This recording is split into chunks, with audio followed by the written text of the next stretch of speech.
Hi guys. So many of you know I was traveling around Europe for 4 weeks in October, and I've gotten a few requests to share my stories online. So I started a blog, ushinhoy.com or oisinhoy.com, and I'm thinking now is to do vlogs, so to start a YouTube channel. Because when I tell the stories to people, they're like, "Oh my God, we should have a way of sharing this with our friends and whatever." So I tell them at the blog, but I'm thinking now maybe a vlog is much easier, much better for the end user to listen to the story as well and hear it in the way that it's told rather than just in the way that it's written. So the first story is of the first night of my trip. I was flying from Brussels to Treviso, which was outside of Venice, and I had a hostel booked just in the suburbs of Venice. So it was an evening flight. It got delayed by an hour or two. We arrived into Treviso at 11 o'clock at night. And on the plane, I get on last usually the planes. So if there is space, I can get the emergency exits for extra legroom. And I got it this time. And there was a chap sitting in front of me, and he dropped a coin between his seat. So I picked it up and gave it back to him, and he was so impressed that he bought me a few drinks on the plane and came in and sat beside me, and we were just chatting for the whole flight. So his name is Milos. He's 26. He's from Serbia, and he's a bar manager in a town nearby called Vicenza. And on the same day every year, his bar gets bombed by the mafia, and he's being brought to court over it in October. So he already had been to court, and so that was insane hearing this story and telling me loads of different mad stories. So the flight flew by, and all of a sudden we were coming into land. And as we land, I ask him how he's getting into Venice. So he tells me that his friends are collecting him from the train station, from the airport, sorry, and they're going to Vicenza, but they could give me a lift to the train station. So I'm like, okay, sure, why not? I'm on my trip to do stuff like this, to just trust other humans that I've just met half an hour earlier. So I decided to go with him. I meet his three friends in the arrivals hall. One of them's a Puerto Rican guy, another is an Italian girl, no English, and a Bosnian guy, no English either. But the two guys that don't have any English, they have around 20 piercings on their faces. It was so funny. And such a random bunch, five different nationalities, standing in the airport car park, 11 o'clock at night, eating 12-year-old Aberdeen whiskey. It was just insane. Then eventually we get into the car and we drive off. We pull into an espresso bar, and like I'm not a coffee drinker, but I decided to just go along with it. So I got an espresso shot, and we went on our way again, and we ended up at the train station eventually at around 11:15. As I'm getting my bags out of the boot of the car, I noticed there's a didgeridoo.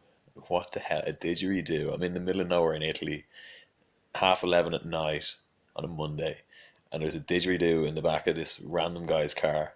So the Puerto Rican is the one that plays it. So he comes out and starts serenading me with a didgeridoo. Like, it was just incredible. So then I go into the train station, get a ticket, head up to the platform. Milos had told me the train should take around 15 or 20 minutes to get into Venice. So ticket inspector checks my ticket, all's good. And then half an hour has gone by, and I'm starting to question whether this is the right train. So I ask a girl, she ends up being from the States, and she informs me that it was not the right train. It was going to Udine, which is the far side of the line from Venice. So I get off the next stop in a little town called Sacile, with a population of 20,000 people at midnight on a Monday, and it's 100 kilometers away from where I was supposed to be in Venice. So I scour the town. I come across an espresso bar. I get an espresso. They're closing down, but the barman tells me that the next train isn't until 5:30 the following morning. So I've got 5.5 hours to kill now in this little town on a Monday night. So I just start strolling around again, and I come across a little bar, and I decide to get another espresso. And I noticed that one of the guys is drinking a pint of Guinness. So of course I had to join him. So the two of us are drinking a few pints and drinking with the barman as well. And it turns out that the barman and the guy that was drinking the Guinness, they're both the owners of the bar. So at 2 a.m. they closed up shop, But the three of us stayed drinking pints of Guinness until 5:30 in the morning. It was incredible, just sharing fantastic stories. And at 5:30, we downed our drinks, into the car, sped to the train station. As we pulled into the train station, the train pulled out, so we'd missed the first train. But luckily, they'd been smart enough to bring bottles of beer with them, so we started having a few bottles in the airport, in the train station, for the next half hour before the next train. So I get on the next train and I fall straight asleep, only woken up by the ticket inspector. So she checks my ticket. I hadn't validated at the stop, so she gives me an earful about that, but I just fall straight asleep. And then all of a sudden I'm woken up by her again, and she's telling me to get off the train. And I was like, well, I've already shown you my ticket and it all was good. And she was like, yeah, well, we arrived in Venice. You were still asleep. We've now left Venice again and are heading back to Udine. So you need to get off this train. So I'd slept through the stop in Venice. So I get off the next train stop, and it's in a place that's only 40 kilometers away from Venice this time. So I'm gradually getting closer and closer. So I at 8 a.m.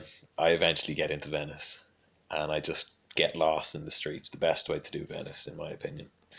And at lunchtime, I come across this fantastic spot. It's away from all the tourists, all the touristy areas. It's just in the back laneways on the Grand Canal, steps leading down into it, just the sun beating down, and it was just paradise for me. All the boats going by in front of you, a flurry of activity, and all the tourists on them with their cameras taking pictures of me, thinking that I'm a local just chilling out. Um, and it was the sound of the waves lapping against the rocks beside me was just so tranquil. And at lunchtime, around 12:30, 1 o'clock, a girl comes and sits down beside me, and I'm like, oh, what's going on here? Because a few tourists had come over, but they'd leave after a minute or two. So we get chatting anyway, and it turns out that she's a local, and that's her spot in Venice. So I was sitting in her place. So she was intrigued as to who I was. So we have a great conversation, and then we exchange Facebook, and she goes back to work. Then I was supposed to be couch surfing that night and meeting my host at 9 p.m. in a suburb outside of Venice called Mestre. But my host cancelled on me at 4 p.m. So now I was homeless in Venice for the second night in a row. So this is at 4 p.m. So I only had a few hours until it was getting dark. So I hit up Sylvia, Facebook Messenger. Hey Sylvia, you want to go for a few drinks later on? Maybe grab a bit to eat? I'm now homeless in Venice again. So she says, yeah, cool. Me and my friends will meet up to you and we'll try and find you a place to stay. So this is fantastic. We meet up. One of her friends is a crazy cello player, and he plays all over the world, and would happen to be in Venice that night. And he was going bar hopping, playing a few songs in each. So we followed him around. It was insane. And then at around 10 p.m., Sylvia and her friends offer me to stay on her couch. And I'm just so relieved that I don't have to sleep in the train station.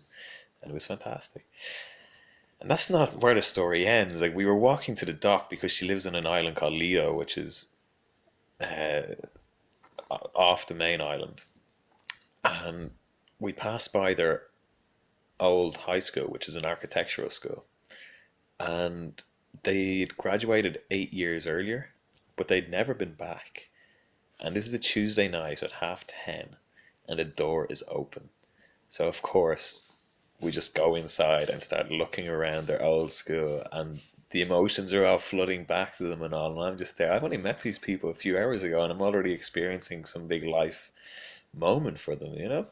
We come across the caretaker in there, and they start asking about, oh, is this teacher still there? Who's the principal or whatever? Just the things you'd probably do if you went back to your own school. And I was thinking, imagine going back to my school in 2022, like, with just this random person I met on the street, and gonna bring him back and to stay on my couch. Like, it was just insane. And then I get the ferry anyway. I just bonk the ferry, don't pay for a ticket, and luckily don't get fined. And eventually get to her apartment, and meet her boyfriend and her roommates, and we just drink Sardinian home brew, which tasted like blueberry Jägermeister. It was unbelievable, and just sharing stories. And I got a shower. That shower was so good, and a fold out sofa bed. It was unbelievable. And that was my story of my first 48 hours of my trip in Venice. There you go.